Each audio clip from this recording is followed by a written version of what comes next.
அன்பானவர்களே, வல்லமை இயேசு கிறிஸ்துவின் நாமத்தினாலே இந்த வல்லமை விடுதலை நேரத்திலே உங்களை சந்திப்பதிலே மிகுந்த மகிழ்ச்சி அடைகிறேன். இந்த நாளிலே கர்த்தர் உங்களோடு கூட பேசுவாராக. இந்த நாள் தியானத்திற்காக எடுத்துக்கொள்ளப்பட்ட வேத பகுதி புலம்பல் 3ஆம் அதிகாரம் 31ஆம் வசனம். ஆண்டவர் என்றைக்கும் கைவிட மாட்டார். ஆண்டவர் நம்மை கைவிடுகிற தேவன் அல்ல, என்றைக்கும் கைவிடாத தேவன். அவர் நம்மை ஒவ்வொரு நாளும் நடத்துகின்ற தேவனாயிருக்கிறார். இங்கே எரேமியா தீர்க்கதரிசிக்கு கர்த்தர் வெளிப்படுத்துகிற ஒரு வார்த்தை, ஆண்டவர் என்றைக்கும் கைவிட மாட்டார். இந்த யூதா கோத்திரம் பிடிபட்ட பொழுது இவர் புலம்பி எழுதுகிற ஒரு காரியங்கள் தான் இந்த புலம்பல் அதிகாரங்கள். மற்ற எல்லா அதிகாரங்களையும் நீங்கள் வேதத்திலே 66 அதிகாரங்களை வாசித்து பாருங்கள். அதனுடைய துவக்கத்திலே ஆரம்பத்திலே அவர்கள் எழுதும் பொழுது வாழ்த்துதலோடு நல்ல ஒரு காரியங்களோடு ஆரம்பிப்பார்கள், நல்ல ஒரு வார்த்தைகளோடு, அது தேவனை மகிமைப்படுத்துகிற வார்த்தையோடு ஆரம்பிப்பார்கள். ஆனால் இந்த புலம்பல் தீர்க்கதரிசி மாத்திரம் அவர் ஆரம்பிக்கிற பொழுதே ஐயோ என்று சொல்லிதான் அதை ஆரம்பிக்கிறார். அப்படி என்றால் அவர் தேவன் ஏதோ ஒரு காரியத்தில் கைவிடப்பட்டிருக்கிறார்கள், சூழ்நிலைகள் அவர்களுக்கு மாறுதலாக இருக்கிறது, ஏதோ ஒரு ஆபத்து கடந்து வந்திருக்கிறது, ஏதோ ஒரு சூழ்நிலை அவர்களை ஆட்கொண்டிருக்கிறது. அதனாலதான் இந்த வார்த்தை வருகிறது, ஆண்டவர் என்றைக்கும் கைவிட மாட்டார். அப்படி என்றால் கைவிடப்பட்ட சூழ்நிலை வந்ததா என்று சொன்னால் அந்த அதிகாரத்தை துவங்குற பொழுது புலம்பலாய் பாடுகிற ஒரு வார்த்தை, ஐயோ ஜனம் பெருத்த நகரி தனிமையாய் உட்கார்ந்திருக்கிறாளே. இப்பொழுது ஜனங்கள் பெருத்த நகரியாயிருந்த இந்த சகோதரி தனிமையிலே உட்கார்ந்து புலம்புகிறாள். விதவைக்கு ஒப்பானவள், ஜாதிகளிலே பெருத்தவள், சீமைக்கு நாயகமானவள், இப்பொழுது கப்பம் கட்டுகிறாளே. எப்பேற்பட்ட சூழ்நிலையில வாழ்ந்தவள், ஜாதிகளில் பெருத்தவளாயிருந்தாள், சீமைகளிலே நாயகியாய் திகழ்ந்தவள், இப்பொழுது வட்டி கட்டி கொண்டிருக்கிறாள், கப்பம் கட்டு கொண்டிருக்கிறாள். 2ஆம் வசனத்திலே சொல்லுகிறாள், ராக்காலத்திலே அழுது கொண்டிருக்கிறாள், அவருடைய கண்ணீர் அவருடைய கன்னங்களில் வடிந்து கொண்டிருக்கிறது, அவளை தேற்றுவார் இல்லை, அவருடைய சிநேகிதி எல்லாரும் இப்பொழுது அவளும் துரோகியாய் மாறிவிட்டார். இப்பேற்பட்ட சூழ்நிலை, எப்பேற்பட்ட வருத்தங்கள், இப்பொழுது கப்பம் கட்டுகிற சூழ்நிலை, அவருடைய வாழ்க்கையில ராத்திரி இரவில தூக்கமில்லை, அழுது கொண்டிருக்கிறாள். இப்பொழுது தீர்க்க தரிசனம் வருகிறது, ஆண்டவர் என்றைக்கும் கைவிட மாட்டார். 4ஆம் வசனத்திலே இன்னும் அவருடைய வருத்தங்களை தெரிவிக்கிறார். பண்டிகைக்கு வருவார் இல்லை, சியோனுக்கு போகிற வழி புலம்பப்படுகிறது, வாசல்கள் எல்லாம் பாழாய் கிடக்கிறது, ஆசாரியர்கள் எல்லாம் தவித்து கொண்டிருக்கிறார்கள், கண்ணீர்கள் அங்கே சிந்தப்படுகிறது. இன்னும் சொல்லுகிறார், அவளுக்கு கசப்பே உண்டாயிருக்கிறது. எப்பேற்பட்ட சூழ்நிலை, அவருடைய வாழ்க்கை கசப்பு. கசப்பு என்று சொன்னால் நீங்கள் கவனிக்க வேண்டும், வேதத்தில் ஒரு சகோதரி, நகோமி என்று சகோதரி சொல்லுகிறார், ஐயோ என்னை மாறாள் என்று கூப்பிடுங்கள், நகோமி என்று கூப்பிடாதீர்கள், காரணம் என்னுடைய வாழ்க்கை முழுவதும் கசப்பே அமைந்திருக்கிறது, கசப்பாயிருக்கிறேன். ஆண்டவர் என்றைக்கும் கைவிடுகிற தேவன் அல்ல. இன்னும் கூட இந்த தீர்க்கதரிசியினுடைய வாழ்க்கையில அவர் புலம்புகிறதை பார்க்கிறோம். 3ஆம் அதிகாரத்துல 2ஆம் வசனம், கர்த்தர் என்னை வெளிச்சத்திலே அல்ல இருளிலே நடத்தி வந்தார். 3ஆம் வசனத்திலே சொல்லுகிறார், என் எலும்புகளை நொறுக்கினார், எனக்கு விரோதமாய் கொத்தளங்களை கட்டி கசப்பினாலும் வருத்தத்தினாலும் வளைந்து கொண்டார்கள். வாழ்க்கையிலே கசப்பிலும் வருத்தத்திலும் கிடக்கிறது, இருளான இடங்களிலே கிடக்க பண்ணினார், என் கை விலங்கை பாரமாக்கினார். ஜபத்துக்கு 8ஆம் வசனத்திலே சொல்றாரு, என் ஜபத்துக்கு வழியை அடைத்து போட்டார், என் பாதைகள் தாறுமாறாக்கினார். எப்பேற்பட்ட சூழ்நிலை பாருங்க.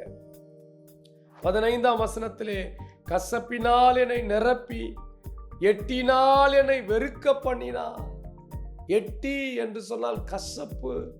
என் வாழ்க்கை கசப்பு நிறைந்திருக்கிறது, பாரம் நிறைந்திருக்கிறது. 17ஆம் வசனம் சொல்லுது, என் ஆத்துமாவை சமாதானத்திற்கு தூரமாக்கினார், சுகத்தை மறந்து பல நாட்களானது. வாழ்க்கையில கைவிடப்பட்ட சூழ்நிலை, இப்பேற்பட்ட பிரச்சனைகள், போராட்டத்தின் மத்தியிலே அங்கே சொல்லுகிறார், ஆண்டவர் என்றைக்கும் கைவிட மாட்டார். ஒருவேளை இப்படிப்பட்ட சூழ்நிலை உங்களுடைய வாழ்க்கையில வந்திருக்கலாம். ஜெபம் பண்ணி பண்ணி வழி அடைத்து போடப்பட்டிருக்கலாம். ஜெபம் கேட்கப்படாத சூழ்நிலை இருக்கலாம். அல்லது உங்கள் கைகளிலே கட்டுகள் பாரமாக்கப்பட்டு கொண்டிருக்கலாம். எல்லா சூழ்நிலையிலும் கர்த்தர் கைவிடவே மாட்டார், கைவிட மாட்டார். யாரை கர்த்தர் கைவிட மாட்டார்? வசனம் சொல்லுகிறது 1 சாமுவேல் 12ஆம் அதிகாரம் 22ஆம் வசனம், கர்த்தர் உங்களை தமக்கு ஜனமாக்கி கொள்ள பிரியமானபடினாலே கர்த்தர் தம்முடைய மகத்துவத்தின் நாமத்தின் நிமித்தம் தமது ஜனத்தை கைவிட மாட்டார். ஒரு நாளும் உங்களை கைவிட மாட்டார். ஆனால் யாரை ஏன் கைவிட மாட்டார் என்று சொன்னா, கர்த்தர் தமக்கு பிரியமான ஜனங்களாய் தேவன் நம்மை வைத்திருக்கிறார். அவருடைய மகத்துவமான நாமத்தின் நிமித்தம் அவர் நமக்கு பிரியமான ஜனமாய் நாம் இருக்கிறோம். அவருடைய மகத்துவமான நாமம், கர்த்தர் நம்ம மேல பிரியம் வச்சிருக்கிறார். அவருடைய ஜனங்களாய் இருக்கிறோம். மோசேயை அழைத்து ஆண்டவர் சொன்னார், என் ஜனங்கள் படுகிற உபத்திரவத்தை நான் பார்க்கிறேன். ஆலோட்டிகள் நிமித்தம் அவர்கள் படுகிற உபத்திரவத்தை பார்க்கவே பார்த்தேன். ஆகினால என் ஜனத்தை மீட்டு கொண்டு வா என்று சொல்லி மோசேயை அனுப்புகிறார். என் ஜனம் என்று சொல்லி உரிமை பாராட்டுகிறார். இன்னும் நீங்க அப்படியே நாளாகம புஸ்தகத்துக்கு வரும் பொழுது அங்க சொல்றாரு, என் நாமம் தரிக்கப்பட்ட என் ஜனங்கள் தங்களை தாழ்த்தும் பொழுது அவர்களுக்கு ஆசீர்வாதத்தை கொடுக்கிறேன், அவருடைய ஜபத்தை கேட்கிறேன். அப்போ தேவன் சில நேரங்களில ஜபத்தை அடைத்து போட்டிருக்கிறார், ஜபத்திற்கு பதில் இல்லை. ஆனால் நாளாகம புஸ்தகத்திலே சொல்லும் பொழுது தங்களை தாழ்த்தும் போது ஜபத்தை கேட்கிறவராயிருக்கிறார். ஏன் கர்த்தர் நம்மளை கைவிட மாட்டார்னா, அவருக்கு நாம் பிரியமான ஜனங்களாயிருக்கிறோம். அதனால தேவன் நம்மை கைவிட மாட்டார். இரண்டாவதாக, ஏன் தேவன் நம்மை கைவிட மாட்டார்? 1 பேதுரு 2ஆம் அதிகாரம் 9-10 வசனங்களை வாசிக்கிற போது, ஆச்சரியமான ஒளியினிடத்திலே வரவழைத்தவருடைய புண்ணியங்களை அறிவிக்கும்படி தெரிந்து கொள்ளப்பட்ட சந்ததியும் ராஜரீக ஆசாரிய கூட்டமும் பரிசுத்த ஜாதியும் அவருக்கு சொந்தமான ஜனமாய் இருக்கிறோம். அதனால தேவன் நம்மளை கைவிட மாட்டார். தெரிந்து கொள்ளப்பட்ட சந்ததி, நாம் எப்படிப்பட்டவர்களாய் இருக்கிறோம்? ஆண்டவருடைய புண்ணியங்களை அறிவிக்க அழைக்கப்பட்டிருக்கிறோம். தெரிந்து கொள்ளப்பட்ட சந்ததி, ராஜரீக ஆசாரிய கூட்டம், பரிசுத்த ஜாதியும் அவருக்கு சொந்தமான ஜனங்களாய் இருக்கிறோம். நாம் எப்படிப்பட்டவர்களாய் இருக்கிறோம்? ராஜரீகம், ராஜாக்களாய் ஆளுகிற திறமை படைத்தவர்களாய் இருக்கிறோம். ஆசாரிய கூட்டமாகவும் பரிசுத்த ஜாதியுமாய் தேவன் நம்மை தெரிந்திருக்கிறார். ஆகினாலே தேவன் நம்மை கைவிட மாட்டார். முதலாவது சொன்ன அவருக்கு பிரியமான ஜனம், அதனால கைவிட மாட்டார். இரண்டாவதாக, அவருடைய புண்ணியங்களை அறிவிக்க தேவன் நம்மை தெரிந்திருக்கிறார். ஆகினால கைவிட மாட்டார். ராஜாக்களாக ஆசாரியராக தேவன் நம்மை தெரிந்திருக்கிறார். ஆகினால அவர் கைவிட மாட்டார். பரிசுத்த ஜனமாய் தேவன் நம்மை தெரிந்திருக்கிறார். ஆகினாலே கைவிட மாட்டார். அப்படி என்றால் யாரை கர்த்தர் இன்னும் கூட நம்ம வாசிக்கிற போது யாரை தேவன் கைவிட மாட்டார்? சங்கீதம் 37:25 சொல்லுது, நீதிமானை கைவிட மாட்டார். தாவீது சொல்லுகிறார், நான் இளைஞனாய் இருந்தேன், முதிர் வயது உள்ளவனாய் மாறினேன், நீதிமான் கைவிடப்பட்டதையும் அவன் சந்ததி அப்பத்திற்கு இறந்ததையும் நான் காணவில்லை. அப்படி என்றால் நீதிமானை கர்த்தர் கைவிட மாட்டார். நீங்கள் நீதிமானாய் வாழும் பொழுது உங்களுடைய சந்ததி அப்பத்திற்கு இறந்து தெரியாது. சங்கீதம் 34:19 சொல்லுகிறது, நீதிமானுக்கு வரும் துன்பம் அநேகமாயிருக்கும், நீதிமான் என்று சொன்னால் உங்களுக்கு துன்பம் இருக்காது என்று வேதம் சொல்லவில்லை. நீதிமான்களுக்கு 1-2 துன்பங்கள் வராது, அநேக துன்பங்கள் வரும். அல்லேலூயா. ஒருவேளை நீங்க உங்களை சொல்லியிருப்பாங்க, கிறிஸ்தவனா நீ வாழ்ந்தா உனக்கு துன்பம் வராது, பாடு வராது என்று சொல்லுவார்கள். அல்ல, அப்படி வேதம் அப்படி நமக்கு கற்பிக்கவில்லை. வேதம் அப்படி சொல்லவில்லை. நீதிமானாய் நீங்கள் வாழும் பொழுது துன்பங்கள் அநேகமாய் வரும். உங்களுக்கு துன்பங்கள் அநேகமாய் வருகிறது என்று சொன்னால் நீங்கள் நீதிமானாய் இருக்கிறீர்கள். ஆகினால தேவன் உங்களை கைவிட மாட்டார். அவர் வந்து உங்களை விடுவிப்பார். அதில் நின்று விடுவிக்கிறவராய் இருக்கிறார். யாரை கைவிட மாட்டார்? அடுத்தபடியாக சங்கீதம் 9ஆம் அதிகாரம் 10ஆம் வசனம். கர்த்தாவே, உம்மை தேடுகிறவர்களை நீர் கைவிடுவதில்லை. யாரை கர்த்தர் கைவிடுகிறதில்லையா? கர்த்தரை தேடுகிறவர்களை கர்த்தர் கைவிடுவதில்லை. அப்பொழுது தேடணும். ஒவ்வொரு நாளும் கர்த்தரை தேடுகிறவர்களாய் இருக்க வேண்டும். அதிகாலையிலே தேடுகிறவன் என்னை கண்டடைகிறான். தேடுங்கள், அப்பொழுது பிழைப்பீர்கள். தேடுகிறவன் பிழைக்கப்படுகிறான், கண்டடைகிறான். அப்ப தேவனை தேடணும். கர்த்தரை தேடுகிற சிங்கக்குட்டிகள் தாழ்ச்சடைந்து பட்டினியா இருக்கும். கர்த்தரை தேடுகிறவர்களுக்கோ ஒரு நன்மையும் குறையக்கூடாது. அப்போ தேடுகிறவர்களை கர்த்தர் கைவிட மாட்டார். என்னை கைவிட்டு விட்டார் என்று சொல்லி புலம்புகிறோம். என்னை கைவிட்டு விட்டார், கர்த்தர் என்னை மறந்தாரோ என்று சொல்லி கலங்குகிறோம். கர்த்தரை தேடுகிறவர்களை கர்த்தர் கைவிடுவதில்லை. அது மாத்திரமல்ல, யாரை கர்த்தர் கைவிடுவதில்லை? சங்கீதம் 37:28 சொல்லுகிறது, கர்த்தர் நியாயத்தை விரும்புகிறார், அவர் தமது பரிசுத்தவான்களை கைவிடுவதில்லை.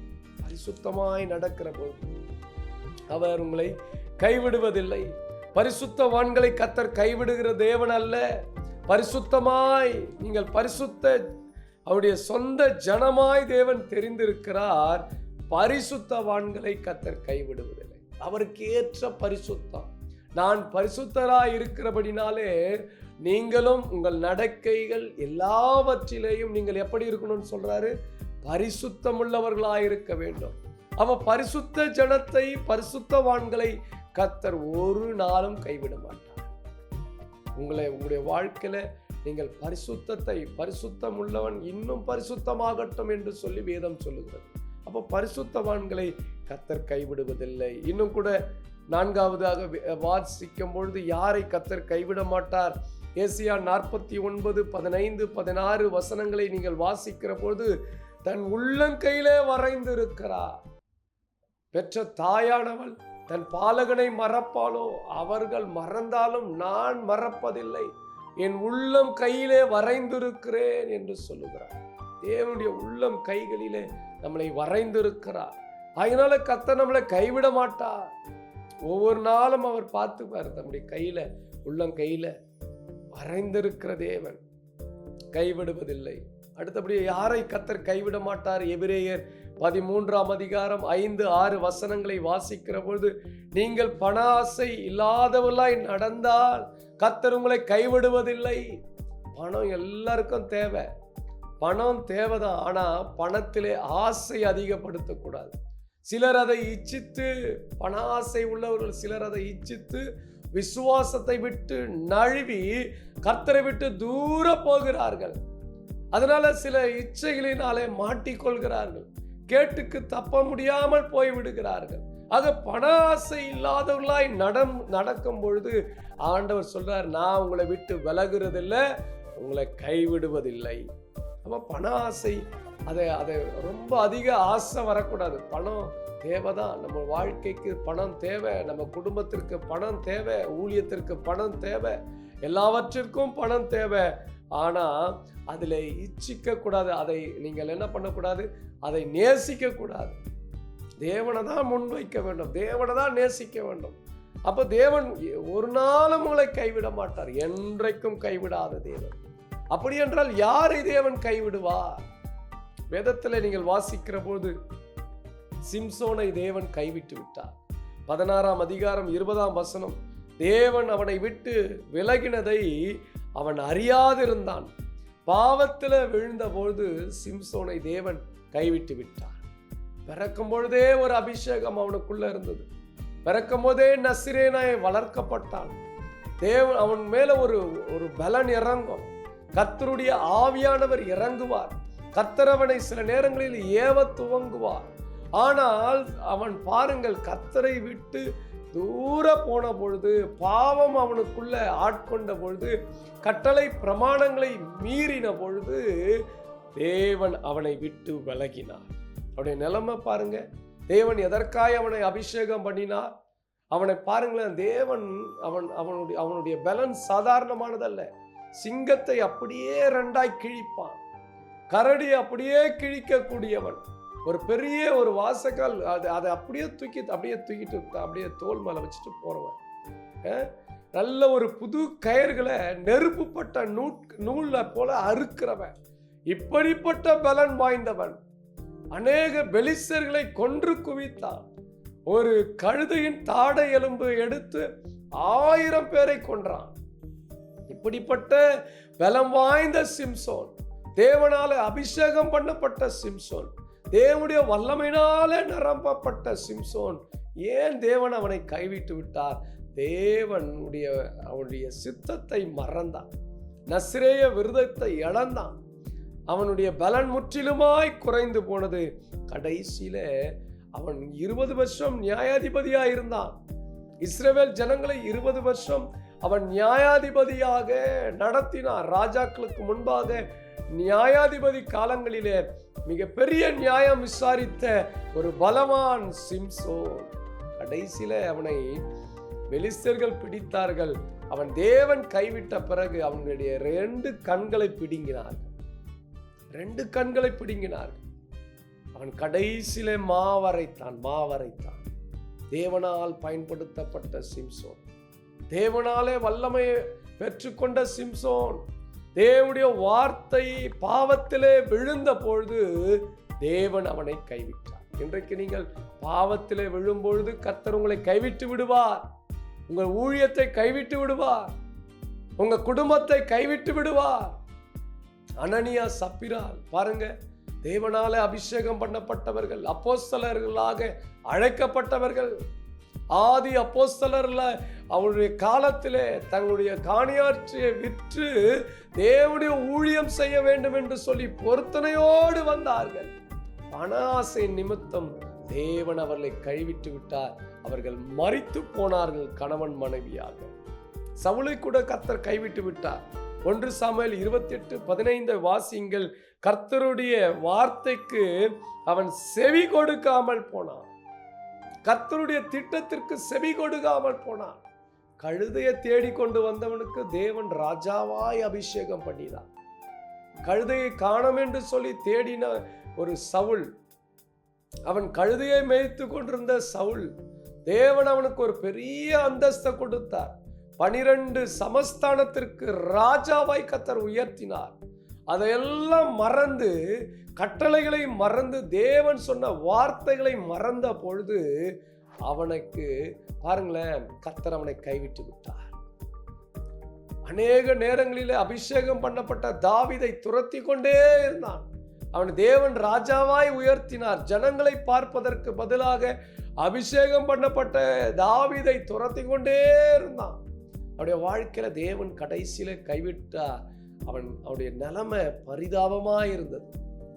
அவன் தலைகீழாக அவன் ஆண்டு கொண்டு செத்தான். பாருங்க, அவனுடைய காரியங்கள், அவனுடைய மரணம், அவனை பார்த்து ஜனங்கள் அவனுடைய தலையை வெட்டினாங்க. சாமுவேலால அபிஷேகம் பண்ணப்பட்ட தலை, சாமுவேல் தீர்க்கதரிசினாலே தைலத்தினாலே அபிஷேகம் பண்ணப்பட்ட ராஜாவாய் ஆசாரியனாய் அபிஷேகம் பண்ணப்பட்ட சவுல், கடைசியில தேவன் அவனை கைவிட்ட பொழுது அவனுடைய தலையை வெட்டினார்கள். எல்லா தெருக்களிலும் அவனை தலையை வைத்து கொண்டு கையில பிடித்து கொண்டு அப்படியே சுற்றி வந்தார்கள். எவ்வளவு பரிதாபம்! கடைசியில ஒரு விக்கிரக கோயிலில வைத்தார்கள்.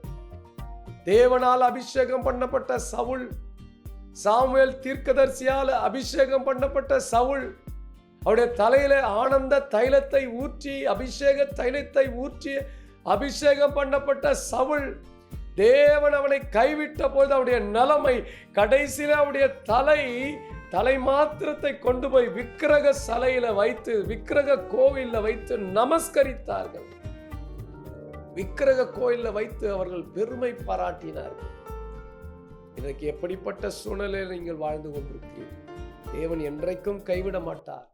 ஆனால் ஆண்டவருடைய வார்த்தைக்கு, கட்டளைக்கு நாம் கீழ்ப்படியாத போது கர்த்தர் கைவிடுவார். மத்தேயு 25ஆம் அதிகாரம் 10-12 வசனங்களை வாசித்து பாருங்கள். 10 கன்னிகைகள் தேவனுடைய சமூகத்திலே வந்தார்கள். 10 பேரும் கன்னிகைகள், 10 பேரும் பரிசுத்தமாய் இருந்தார்கள், 10 பேரும் தேவனை எதிர்பார்த்தார்கள். ஆனால் 5 பேர் கைவிடப்பட்டார்கள். காரணம், அவளிடத்துல எண்ணெய் என்ற அபிஷேகம் இல்லை, ஆயத்தம் என்ற அபிஷேகம் இல்லை. இன்றைக்கு நீங்கள் பரிசுத்தமாய் வாழ்ந்து கொண்டிருக்கலாம், கன்னிகையாய் வாழ்ந்து கொண்டிருக்கலாம், ஆண்டவருடைய வருகைக்காய் காத்து கொண்டிருக்கலாம். ஆனால் 5 பேர் கைவிடப்பட்டார்கள். காரணம் என்ன? தேவன் அவர்களை கைவிட்டு விட்டார். வானம் திறக்கப்பட்டது, 5 பேர் எடுத்துக்கொள்ளப்பட்டார்கள். மணவாளன் வந்து விட்டார், கதவும் அடைக்கப்பட்டது. காரணம் என்ன? அவர்களுக்குள்ளே ஆயத்தம் இல்லை, என்ன என்கிற அபிஷேகம் இல்லை.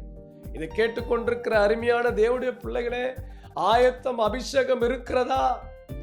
தேவன் ஒரு நாள் வரப்போகிறார், ஆண்டவர் வரப்போகிறார், அவருடைய வருகைக்கு சமீபமாய் இருக்கிறோம்.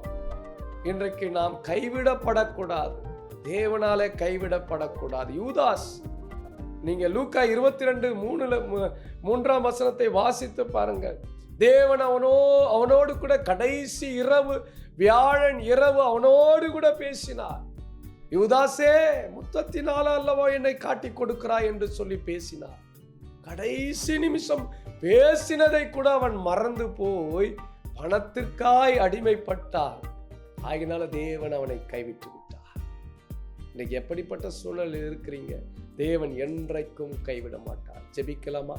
தேவன் என்றைக்கும் கைவிட மாட்டார். அவருடைய வார்த்தை நீங்கள் கேட்கிறவர், தேடுகிறவர்களை அவர் கைவிட மாட்டார். பரிசுத்தவான்களை அவர் கைவிட மாட்டார். நீதிமான்களை அவர் கைவிட மாட்டார். தெரிந்து கொள்ளப்பட்ட ஆசாரியர்களை, ராஜாக்களை அவர் கைவிட மாட்டார். அவருடைய பிரியமான பிள்ளைகளாய் இருக்கிறீர்கள், அதனால கைவிட மாட்டார். கண்கள் மூடி ஜெபிக்கலாமா? அன்பின் பரலோகத்தின் நல்ல பிதாவே, ஆசீர்வதிக்கப்பட்டதான அந்த வேலைக்காக ஸ்தோத்திரம் அப்பா. இயேசுவின் நாமத்தினாலே உம்முடைய வல்லம் அப்பா, உம்முடைய அக்கினி ஒவ்வொருவர் மீதும் இறங்கட்டும். இதை கேட்டுக்கொண்டிருக்கிற ஒவ்வொருவர் மீதும் கர்த்தருடைய வல்லமை, அபிஷேகம் கடந்து வருவதாக. ஒருவேளை அழுது கொண்டிருக்கலாம், ஆண்டவர் எங்களை கைவிட்டு விட்டார், எங்களுடைய நிலைமைகள் தேவனுக்கு தெரியாதா என்று சொல்லி மறுதலித்துக் கொண்டிருக்கலாம், இதனால கதறி கொண்டிருக்கலாம். தகப்பனே, எவளை சந்திங்க, கர்த்தர் தொடுங்கப்பா. இப்பொழுதே சரீரத்துல ஒரு வல்லமை இறங்கட்டும். இயேசுவின் நாமத்தினாலே கர்த்தருடைய அக்கினிவலை மூடுவதாக, கர்த்தருடைய அபிஷேகமே மூடுவதாக, கர்த்தருடைய இரக்கம் கடந்து வருவதாக, ஒவ்வொருவரையும் தொடும், விடுதலையாக்கும். எல்லாவித மாந்திரிக கட்டுகள், சத்ருவின் போராட்டங்கள் இப்பொழுதே விலகி போகும்படியாய் ஜெபிக்கிறேன். கர்த்தர்களை நடத்தும், கிருபையாய் நடத்தும் அப்பா. சுகத்தை கொடுங்க, மீட்டெடுங்க, மந்திரத்திலிருந்து விடுதலை கொடுங்க. ஒருவேளை எந்த சூழ்நிலை, கைவிட்டப்பட்ட சூழ்நிலையில இவர்கள் இருக்கலாம், கர்த்தர் விடுவிப்பீராக. ஆசீர்வதிங்க, அற்புதங்களை செய்யுங்க. இயேசுவின் நாமத்தினாலே கேட்கிறோம் நல்ல பிதாவே, ஆமென். அன்பானவர்களே, நிச்சயமாய் ஆண்டவர் என்றைக்கும் கைவிட மாட்டார். தைரியமாய் இருங்கள். தொடர்ந்து நிகழ்ச்சியை பாருங்கள். நீங்கள் பெற்ற நன்மைகளை எங்களுக்கு தெரிவிக்க மறவாதீர்கள். கர்த்தர் உங்களை ஆசீர்வதிப்பாராக. God bless you.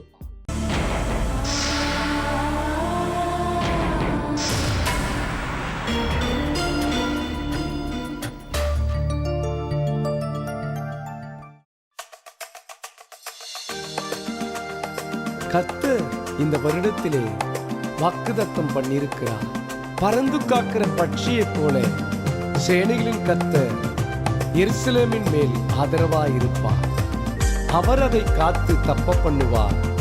அவர் கடந்து வந்து அதை விடுவிப்பார். நிச்சயமாகவே வாக்குத்தத்தத்தின் பிரகாரம் உங்களை விடுவிப்பார். பறந்து காக்கும் பட்சியை போல சேனையின் கர்த்தர் காத்திடுவார். பறந்து காக்கும் பட்சியை போல சேனையின் கர்த்தர் காத்திடுவார். எருசலேமின் ஆதரவாய் காத்து தப்ப பண்ணுவார். எருசலேமின் ஆதரவாய் காத்து தப்ப பண்ணுவார். விடுவிப்பாரே, உன்னை விடுவிப்பாரே, சேனையின் கர்த்தர் விடுவிப்பாரே. விடுவிப்பாரே, உன்னை விடுவிப்பாரே, சேனையின் கர்த்தர் விடுவிப்பாரே. பறந்து காக்கும் பட்சிய போல சேனையின் கர்த்தர் காத்திடுவார். பறந்து காக்கும் பட்சிய போல சேனையின் கர்த்தர் காத்திடுவார்.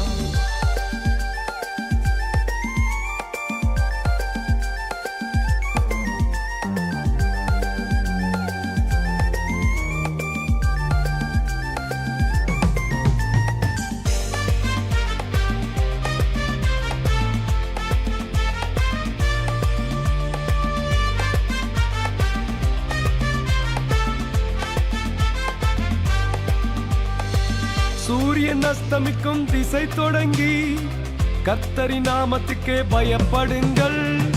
சூரியன் அஸ்தமிக்கும் திசை தொடங்கி கர்த்தரின் நாமத்துக்கே பயப்படுங்கள். வெள்ளம் போல் சத்துரு வரும்பொழுது கர்த்தரின் ஆவியே கொடியேற்றுவார். வெள்ளம் போல் சத்துரு வரும்பொழுது கர்த்தரின் ஆவியே கொடியேற்றுவார். பயப்படாதே, நீ பயப்படாதே, சேனையின் கர்த்தர் காத்திடுவார்.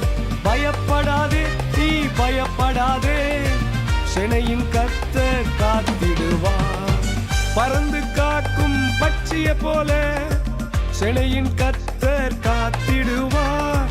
பறந்து காக்கும் பட்சிய போல சேனையின் கர்த்தர் காத்திடுவார். கர்த்தர் உன் களஞ்சியங்களிலும் நீ கையிடும் எல்லா வேலைகளிலும் உனக்கு ஆசீர்வாதம் கட்டளையிடுவார். உன் தேவனாகிய கர்த்தர் உனக்கு கொடுக்கும் தேசத்திலே உன்னை ஆசீர்வதிப்பார்.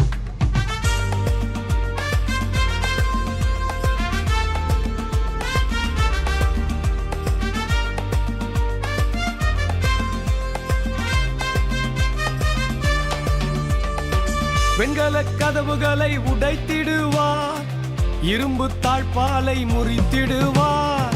வெண்கல கதவுகளை உடைத்திடுவார். இரும்பு தாழ்பாலை முறித்திடுவார். அந்தகாரத்தின் பொக்கிஷத்தையும் புதையல்களை தருவேன் என்றாரே.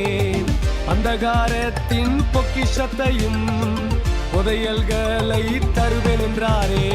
ஆசீர்வதிப்பாரே, உன்னை ஆசீர்வதிப்பாரே, சேனையின் கர்த்தர் ஆசீர்வதிப்பாரே. ஆசீர்வதிப்பாரே, உன்னை ஆசீர்வதிப்பாரே, சேனையின் கர்த்தர் ஆசீர்வதிப்பாரே. பறந்து காக்கும் பட்சிய போல சேனையின் கர்த்தர் காத்திடுவார். பறந்து காக்கும் பட்சிய போல சேனையின் கர்த்தர் காத்திடுவார். எருசலேமின் ஆதரவாய் காத்து தப்ப பண்ணுவார். எருசலேமின் ஆதரவாய் காத்து தப்ப பண்ணுவார். விடுவிப்பாரே, உன்னை விடுவிப்பாரே, சேனையின் கர்த்தர் விடுவிப்பாரே. விடுவிப்பாரே, உன்னை விடுவிப்பாரே, சேனையின்